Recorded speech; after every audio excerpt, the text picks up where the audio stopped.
안녕하십니까. 한국농촌경제연구원 임소영 연구위원입니다. 앞서 두 분은 기술적인 부분에 대해서 말씀을 해주셨는데요. 오늘 저는 자금과 관련된 말씀을 드리려고 합니다. 제가 오늘 할 발표의 제목은 농업경영체의 성장을 위한 금융정책 방향이 되겠고, 오늘 말씀드릴 내용의 목차는 다음과 같습니다. 농업경영체라고 하면은 토지, 자본, 노동력을 결합해서 농축산물을 생산하는 집합체라고 할 수가 있겠습니다. 개인이 운영하는 개인 경영체와 법인 형태로 운영되고 있는 법인 경영체로 구분이 될 수 있는데요. 우리가 알고 있는 농가와 농업법인이 여기에 해당된다고 할 수 있습니다. 농업 분야는 여러 가지 대내외적인 환경 변화를 겪고 있습니다. 이상기후가 빈번하게 발생하고 있고 국내 경제 여건이 수시로 변동하고 있으며 국민 소득 수준이 상승하여서 농업에 대한 국민의 눈높이가 높아지고 있습니다. 또 농업 인구는 감소하고 있고 고령화되고 있어서 이러한 환경적인 부분에 있어서 여러 가지 위험들을 안고 있고, 또 이런 위험들에 적절히 대응하기 위해서는 농업 경영체가 전문화되고 지속적으로 투자하는 것이 중요하다고 할 수 있겠습니다. 이런 과정에서 자본의 역할은 점점 커지고 있다고 할 수 있는데요. 저는 농가와 농업법인의 자본 활용과 또 그에 따른 경영 성과 등에서 좀 살펴보고자 합니다. 농가의 자산과 부채의 부분입니다. 농가의 자산과 부채는 시간이 지나면서 점점 증가하는 추세를 보이고 있습니다. 농가 자산은 2003년도에 2억 원 수준이었는데 2023년도에는 3배가량인 6억 원 정도로 증가했습니다. 부채는 자산에 비해서는 훨씬 낮은 수준이긴 하지만 여전히 증가하는 추세를 보여주고 있습니다. 다만 자산 대비 부채 비율로 봤을 때는 2003년 대비 2023년 수준에서 굉장히 하락하고 있는 것으로 나타나서 농가 전체적으로 봤을 때 부채 위험은 좀 낮아지는 상황이다라고 할 수가 있겠습니다. 농가 경영주의 연령별이라든지 주 부업별로 나눠서 살펴보면은요, 역시 장기적인 트렌드는 전체 평균과 비슷합니다. 그래서 자산과 부채는 증가하는 추세를 나타내고 있는데요. 연령별로 보면은 그래도 조금 젊은 농가에서 자산도 많고 좀 부채가 좀 많이 활용되고 있는 그런 특징이 있습니다. 주부별로 나눠보면은 여전히 마찬가지로 자산도 늘고 있고 부채도 늘고 있지만 전문 농가가 타 그룹에 비해서 좀 더 많은 자산과 부채를 좀 가지고 있는 것으로 보여지고, 최근에는 부업 농가와 자금 농가의 부채가 좀 빠르게 증가하고 있어서 예의주시할 필요가 있다고 생각이 됩니다. 농가가 자본을 이용을 해가지고 여러 가지 경영을 했을 때 나타날 수 있는 수익성을 좀 살펴보겠는데요. 수익성 지표는 지금 그래프로 나타난 것과 같이 빠르게 하락하고 있습니다. 2003년 대비 2023년도의 총 자산 순이익률과 자기자본 순이익률은 2003년 대비 4분의 1 수준 내지는 3분의 1 수준으로 떨어졌습니다. 연령별이나 주 부업별로 나눠보더라도 이렇게 전체적인 추세는 다름이 없는데요. 다만 아까처럼 자산과 자본이 부채가 조금 더 많았던 젊은 농가에 있어서는 수익률이 조금 더 높고, 그리고 주 부업별로 봤을 때는 전문 농가의 순이익률이 타 그룹보다는 훨씬 더 높은 수준인 것으로 나타났습니다. 다만 이렇게 수익이 높은 농가이지만 이 농가들이 부채를 좀 적극적으로 활용을 하다 보니 부채 위험은 이 농가들이 더 많이 끌어안고 있습니다. 전체 농가와 비교를 해보신다고 할 때 전문 농가나 50세 미만 농가의 부채 위험이 전체 농가 평균에 비해서 굉장히 높은 수준을 나타내고 있고, 이것은 농업용 자산과 농업용 부채로 한정해서 볼 땐 더더욱 극명하게 드러나고 있습니다.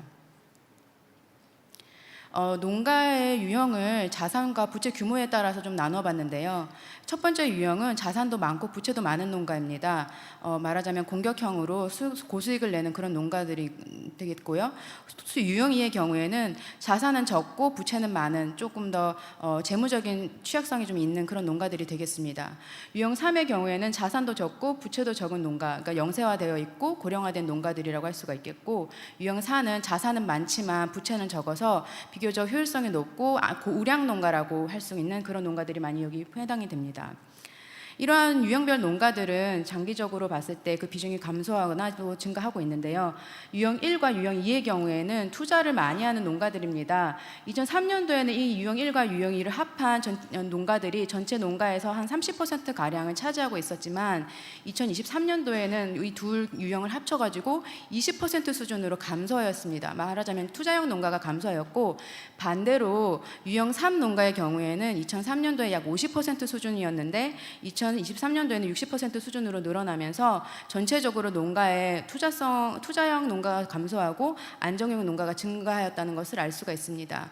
이 트렌드가 보여주는 것은 사실 두 가지 의미를 갖고 있는데요. 첫 번째는 전체적으로 농가 전체적으로 봤을 때는 재무 건전성은 양호한 방향으로 흘러가고 있었다라는 것을 의미합니다. 이런 긍정적인 시그널이라고 할 수가 있겠고, 다만 반면에 전체적으로 투자 활력이 떨어지고 농업 성장 활력이 감소하고 있는 것을 의미한다라는 것을 보여주기도 합니다.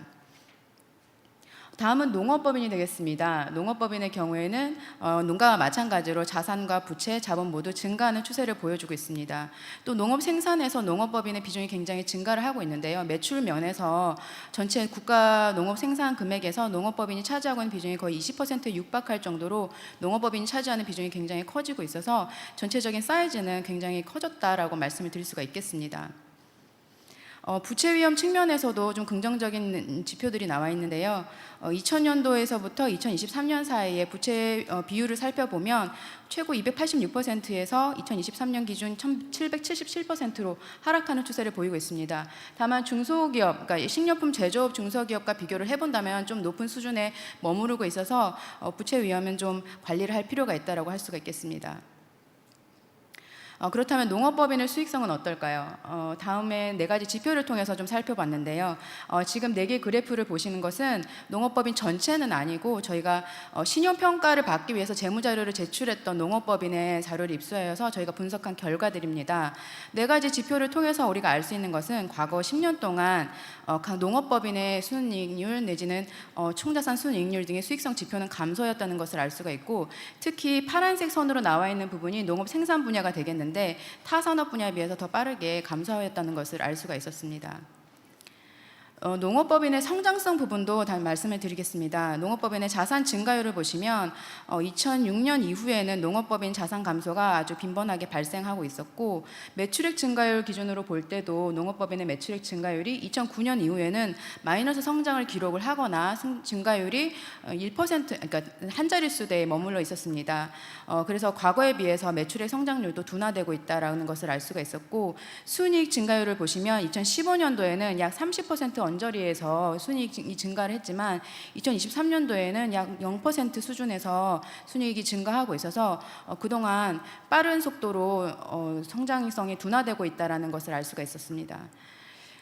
농업법인의 수익성이 감소하고 성장성이 감소한 뒷면에는 사실 설비 투자가 둔화된 것과 무관하지 않은데요. 2018년부터 2023년 사이에 설비 투자 실적을 보시면 총액적인 면에서는 증가한 것을 알 수 있습니다. 농업법인의 설비 투자 총액은 1조 813억 원에서 1조 2205억 원으로 증가를 했지만 이것은 사실 농업법인의 수가 증가하면서 나타난 현상이고, 농업법인으로 전체 나눠봤을 때는 법인당 투자액은 3.3억 원에서 1.9억 원으로 감소하였습니다. 그래서 전체적으로 영세한 업체들이 많이 늘어나면서 농업법인 전체로 봤을 때 투자 활력은 감소하였다라고 할 수가 있겠습니다. 농업 경영체의 경영 성과에 영향을 미치는 것은 여러 가지 영향 요인들이 있습니다. 앞서 초반에 말씀드린 것처럼 시장 환경이라든지 정책이라든지 인과적 변화 같은 외부적인 환경뿐만 아니라 경영체가 가지고 있는 내적인 경영 역량이 합쳐져서 종합적으로 경영 성과에 영향을 미치기도 하고, 또 이것들이 또 투자의 의사결정, 또 투자의 성과에 영향을 미치면서 간접적으로 경영 성과에 영향을 주기도 합니다.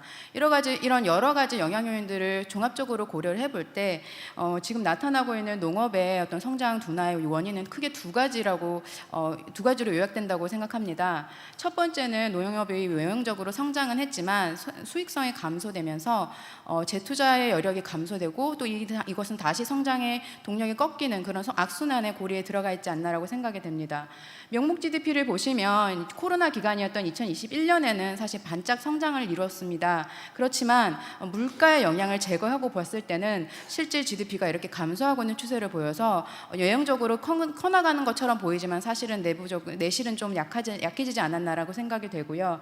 또 오른쪽에 나와 있는 농가교육 조건 지수를 보시면 100 이하로 계속 머물러 있는데 2021년을 제외하고서는 파란색 선이 계속 100 이하로 내려와 있는데, 이것은 농업 부분의 채산성이 계속해서 악화된 상태를 유지하고 있다는 것을 의미합니다. 이렇게 수익성이 좋지 않은 상태가 오랫동안 유지되다 보니까 농가 입장에서는 재투자를 하거나 내지는 신규 투자를 할 수 있는 여력이 많이 약화되고, 그런 여력이 약화됨으로 인해서 다시 또 성장을 할 수 있는 어떤 기회가 많이 상실되지 않았나라고 생각이 됩니다. 농업 성장 둔화의 원인으로서는 또 한 가지는 인력 구조에 영향을 줄 수가 있겠습니다. 이 농업법인의 사례가 되겠는데요. 농업법인의 업력이 증가할수록 농업법인의 평균적인 투자 횟수는 감소합니다. 그러니까 한마디로 신규 업체의 경우에는 좀 더 활발하게 투자를 하였다가 점점 시간이 지나면서 투자 횟수라든지 투자 금액이 줄어드는데요. 오히려 30년 이상 운영된 초장기 업체의 경우에는 또 반대로 투자 횟수가 늘어나는 것을 보면서 오랫동안, 그러니까 장기간 운영되면서 승계가 이루어졌거나 하는 업체의 경우에는 투자 활력이 오히려 살아나는 것을 알 수가 있습니다. 또 연령별로 나왔을 때는 농업법인 대표가 젊을수록 투자를 좀 더 많이 하는 것으로 나타났는데요.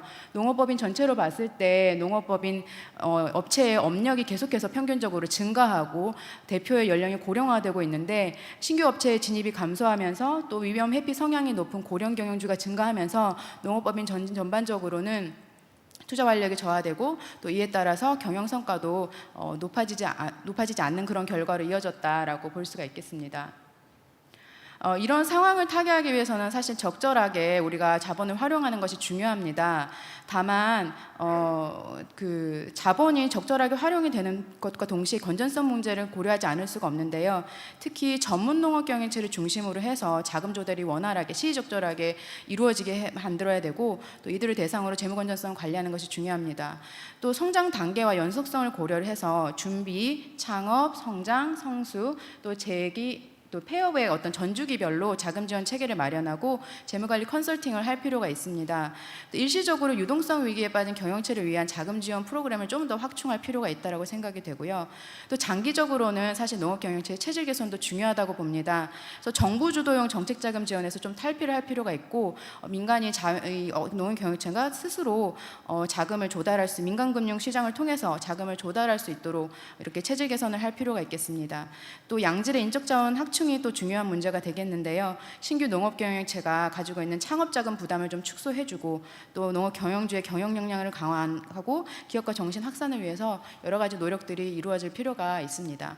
조금 더 세부적으로 말씀을 드리면, 성장 단계별로 맞춤형 지원을 얘기를 할 때는 일단은 자산이 사실 이제 유동성이 낮기 때문에 소유 후에 이용하는 그런 전통적인 구조에서 좀 탈피해서 조금 더 인도차 제도를 정비하는 것과 동시에 다양한 금융 기법들을 활용해서 유동화된 자산의 유동화를 좀 촉진할 수 있는 그런 방법들을 좀 모색할 필요가 있습니다. 또 청년농들과 같이 초기에 신규로 진입하는 농가들을 위해서 초기 자본 투자 부담을 좀 완화시켜 줄 필요가 있는데요. 미국의 다운 페이먼트 론 같은 경우에는 초장기 대출 프로그램이고, 미국의 역보증 제도 사례 같은 경우에는 취약계층에 특별히 효과적인 그런 금융 제도라고 생각이 되는데, 이런 사례들을 좀 적극적으로 검토해서 국내에서 금융 프로그램을 다양하게 가져갈 필요가 있겠다라고 말씀을 드리겠습니다. 다음으로는 일시적으로 유동성 위기에 빠진 경영체를 위한 자금 지원 체계에 대해서 말씀을 드리는 건데요. 일단 그 채무 불이행 위기에 처한 농업인을 위해서 채무 조정 프로그램을 미국에서 가지고 있는데, 중소기업에서 일반 중소기업에서 운영하고 있는 새출발 기금이라든지 새도약 기금이라든지 이런 사례들을 고려를 해서 농업 분야에서도 채무 조정 프로그램을 좀 상시적으로 운영을 하고, 또 경영회생 자금의 제도 개선도 좀 동시에 이룰 필요가 있다라고 생각이 됩니다. 또 금융시장 전반 측면에서 건전성 관리를 위해서 재무 건전성 지표를 좀 만들어서 모니터링을 하고 적절한 시기에 투용자 자금 공급을 조절을 하는 등의 어떤 건전성 관리 방안을 좀 마련할 필요가 있겠습니다. 또 일시적인 유동성 위기에 빠진 경영체를 위한 자구노력형 지원이라고 제가 말씀을 드렸는데, 사실 평상시에 그러니까 사전적으로 경영위기에 빠졌을 때 사후적으로 융자를 조달해서 자금을 대응하는 그런 방식도 있겠지만, 사전적으로 농업 경영체가 스스로 필요한 자금을 미리 마련해 놨다가 필요할 때 쓰도록 하는 그런 방식도 있겠습니다. 가장 유사한 방식으로 캐나다 에그리 인베스트라는 것이 있는데요. 이거 외에도 청년도약 계좌라든지 농란우상공제 같은 사례들을 좀 참고하여서 농가가 스스로 자금 경영 위험을 관리할 수 있도록 정부가 좀 지원할 필요가 있겠습니다. 다음으로는 농업 정책금융 제도를 좀 더 체계적으로 운영하기 위해서 필요한 법제도의 개편이 필요하다고 생각이 되는데요. 지금 이미 농업농촌기본법이라든지 농업법인 부채경감에 관한 특별조치법이라든지 여러 가지 법들이 있지만, 사실은 농업인을 위해서 농업 경영체를 위한 자금 지원이 가능하다 정도의 어떤 원칙적인 수준에서 담고만 있습니다. 그렇지만 농업 경영체의 금융 공급 계획 방식이라든지 또 건전성 관리 방안이라든지 전체적인 정책 금융의 목표나 지향점 등을 좀 포괄적으로 제시할 필요가 있겠고, 이런 것들을 마련하기 위해서는 기존의 법을 개정하거나 새로운 법을 제정할 필요가 있어 보입니다. 다음으로는 농업 경영체가 스스로 좀 자금을 갖다 쓸 수 있도록 좀 플랫폼을 구축할 필요가 있겠는데요. 농업인이 스스로 경영 상태를 진단할 수 있고 또 그 필요한 자금을 그 자리에서 바로 찾아서 신청까지 가능한 원스톱 플랫폼이 필요하다고 생각합니다.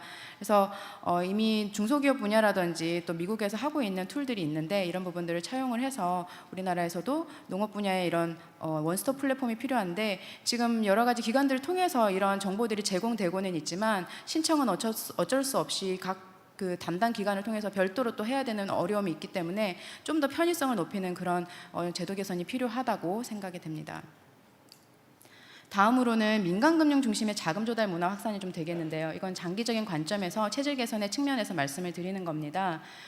농업 경영체가 성장하면서 보조 방식에서 융자 방식에서 투자 방식으로 좀 더 자본 조달 방식을 좀 더 고도화해 나갈 필요가 있다고 생각이 되고요.